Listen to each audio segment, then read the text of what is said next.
Récupérer une tasse d'eau de pluie. Donc, j'ai fait deux techniques. La première technique, c'est d'utiliser une bâche comptant entre 4 arbres. Puis, il va pleuvoir éventuellement, l'eau va se ramasser dans la bâche, ça va faire une poche d'eau. Et voilà, on vient de récupérer une tasse d'eau de pluie qui n'est pas bonne à boire, mais qu'on peut purifier. Puis ensuite de ça, ça vous fait de l'eau. Comme on est sur des terres de la couronne, j'ai pas utilisé ma bâche, j'ai juste utilisé un sac de plastique parce que je vais la laisser au moins 24 heures dehors. Puis ça me tente pas de me la faire voler.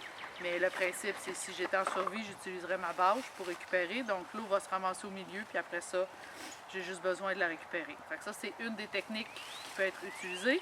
La deuxième, c'est ce qu'on appelle faire un puits solaire. Fait que je vais aller vous montrer comment ça fonctionne.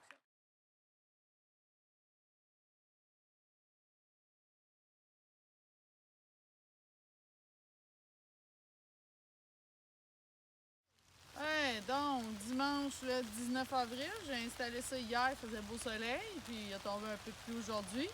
Puis comme vous pouvez voir, ben, juste avec un sac à poubelle comptant entre 4 arbres, tasse à mesurer, dans laquelle on va récupérer l'eau de pluie.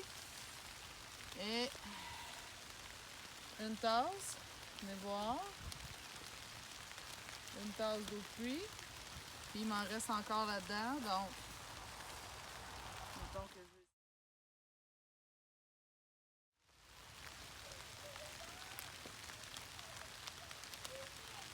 ouais. Fait que j'ai une tasse et tiers d'eau. Voilà. Fait que système super simple. Pour ramasser une tasse d'eau de pluie, c'est de faire un puits solaire. Donc, on doit creuser un trou dans le sol d'à peu près 2 pieds par 2 pieds par 2 pieds de profond. Dans le fond du trou, on va venir mettre notre récipient dans lequel on veut collecter de l'eau. Ici, j'ai pris un vieux pot de yogourt que j'ai à mettre dans le fond. Et l'objectif, c'est de créer la condensation. Donc, je vais utiliser de la mousse que je vais venir mettre sur les parois de mon trou, tout autour, comme ça.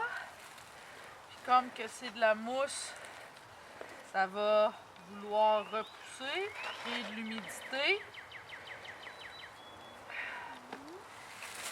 Ensuite de ça, je prends l'autre bout du sac à poubelle ou ma bâche, si c'est nécessaire, et recouvrir le trou, comme ça.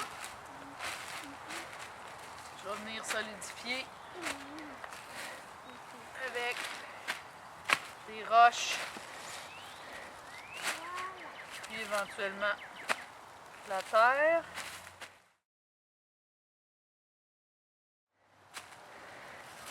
Oui, donc, un coup qu'on a recouvert notre trou, qu'on s'est assuré que notre bâche est bien étanche tout le tour, tout ce qu'on vient mettre, c'est une roche au milieu.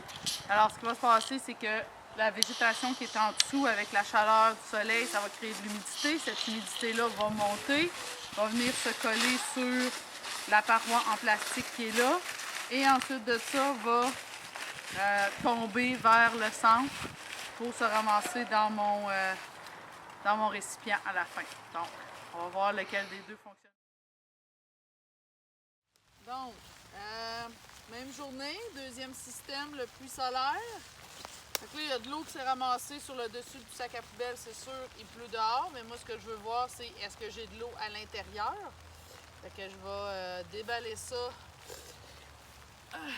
tranquillement, pas vite, puis on va voir qu'est-ce que ça dit à l'intérieur. Voir si j'ai de l'eau dans mon petit à l'intérieur. Notre système a donné quoi? Qu'on voit qu'il y a de la condensation qui s'est faite à l'envers du sac, à l'intérieur. Puis on voit les petites gouttes d'eau percées. Puis, ben, j'ai récupéré ça. Fait que, jusqu'à quel point c'est efficace, à vous de décider. Donc, à mon avis, si j'avais mis plus de mousse, puis si j'avais creusé mon trou beaucoup plus gros, j'aurais probablement été en mesure. L'autre chose qui peut avoir influencé, c'est que on est le 19 avril, il fait pas chaud dehors. Probablement qu'en plein mois de juillet, quand il fait 32, 33, 34 avec l'humidex, ça serait plus efficace. Mais bon, ça se fait. Il faut juste être plus efficace là-dedans.